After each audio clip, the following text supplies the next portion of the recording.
कहानी अतीक अहमद की, जिसके केस से हाईकोर्ट के 10 जजों ने खुद को अलग कर लिया था। उत्तर प्रदेश की राजधानी लखनऊ, कुछ गुंडे यहाँ से एक बिजनेसमैन को किडनैप करते हैं, 300 किलोमीटर दूर देवरिया ले जाते हैं, वो भी ऐसी वैसी जगह नहीं, सीधे जेल में। देवरिया जेल में बिजनेसमैन की पिटाई की जाती है, प्रॉपर्टी के लिए सादे कागज पर साइन करवाए जाते हैं। पूरी घटना का वीडियो बनाकर सोशल मीडिया पर वायरल किया जाता है। ऐसा इसलिए ताकि लोगों में दहशत बनी रहे। ये घटना 26 दिसंबर 2018 की है। बिजनेसमैन जिन्हें पीटा गया वो थे मोहित जायसवाल।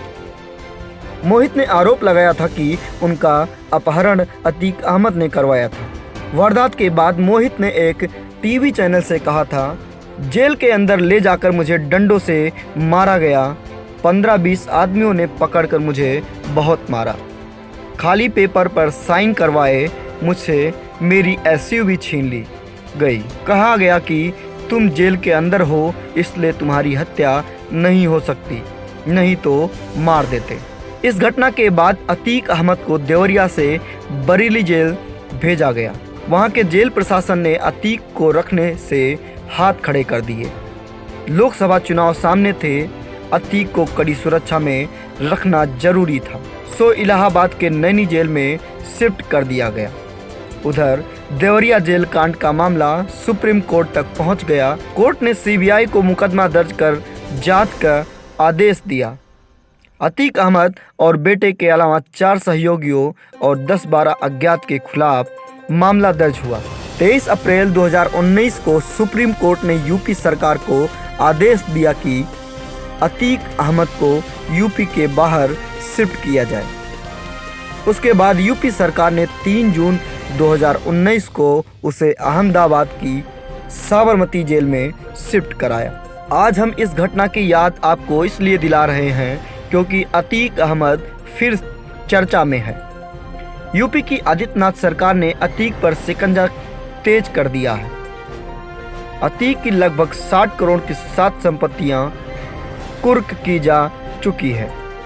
13 अन्य प्रॉपर्टी के खिलाफ भी कार्रवाई की तैयारी चल रही है। पुलिस का दावा है कि ये प्रॉपर्टियां गैर कानूनी धंधे के पैसों से बनाई गई है। डीएम भानुचंद्र गोस्वामी ने गैंगस्टर एक्ट के तहत 28 अगस्त तक अतीक की 7 संपत्तियों को कुर्क करने का आदेश दिया था। इससे पहले 3 साल से फरार चल रहे अतीक के छोटे भाई और पूर्व विधायक खालिद अजीम उर्फ अशरफ को 3 जुलाई को गिरफ्तार कर लिया गया था। अशरफ पर 1 लाख का इनाम घोषित था। देवरिया जेल कांड में फरार चल रहे अतीक के बेटे उमर पर सीबीआई ने 2 लाख का इनाम घोषित कर रखा है। इस बाहुबली नेता के दर्जनों किस्से हैं। अतीक अहमद से मुलाकात कर चुके लोग बताते हैं कि एक समय था कि उसकी आंखों में आंखें डालकर देखना संभव नहीं था। लोगों को अपनी नजरें नीचे करने पर मजबूर होना पड़ता था। 5 फीट 6 इंच का यह बाहुबली नेता समय के साथ डॉन के रूप में खूब फेमस हुआ और इसकी शुरुआत होती है 70 के दशक से। प्रयागराज तक इलाहाबाद हुआ करता था। इलाहाबाद में उन दिनों नए कॉलेज बन रहे थे, उद्योग लग रहे थे, खूब ठेके बट रहे थे। नए लड़कों में अमीर बनने का चस्का लगना शुरू हो गया था।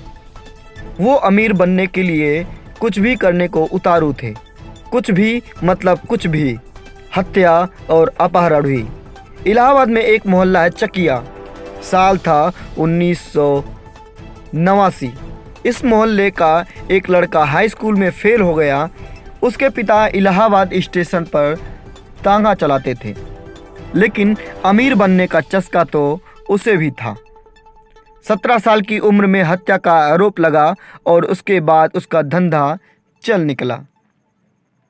खूब रंगदारी वसूली जाने लगी। नाम था अतीक अहमद, फिरोज तांगे वाले का लड़का। पुराने शहर में उन दिनों चांद बाबा का खौफ हुआ करता था।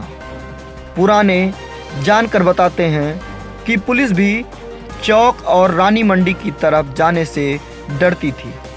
अगर कोई खाकी वर्दी वाला चला गया तो पीट कर ही वापस आता था।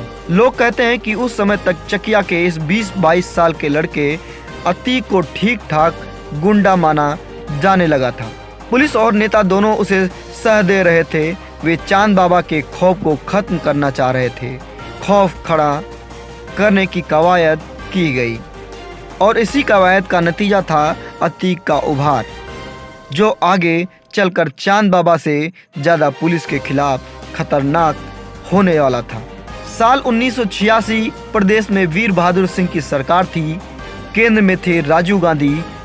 अब तक चकिया के लड़कों का गैंग चांद बाबा से ज़्यादा उस पुलिस के लिए ही खतरनाक हो चुका था जिस पुलिस ने साह दी थी।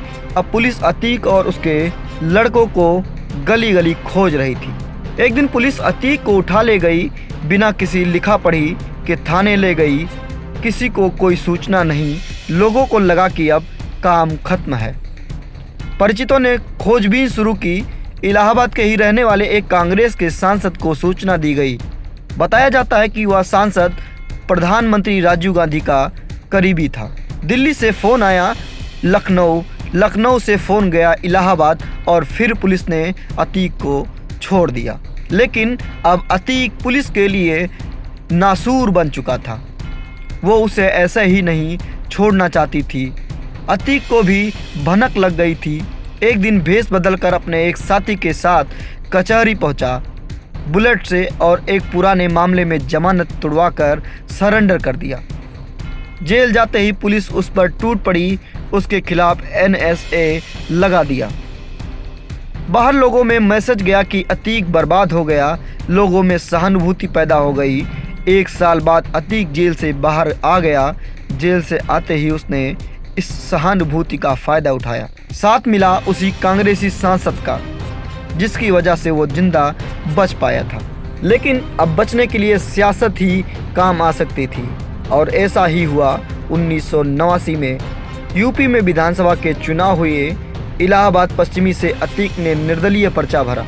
सामने था चांद बाबा और अतीक में कई बार गैंगवार हो चुकी थी।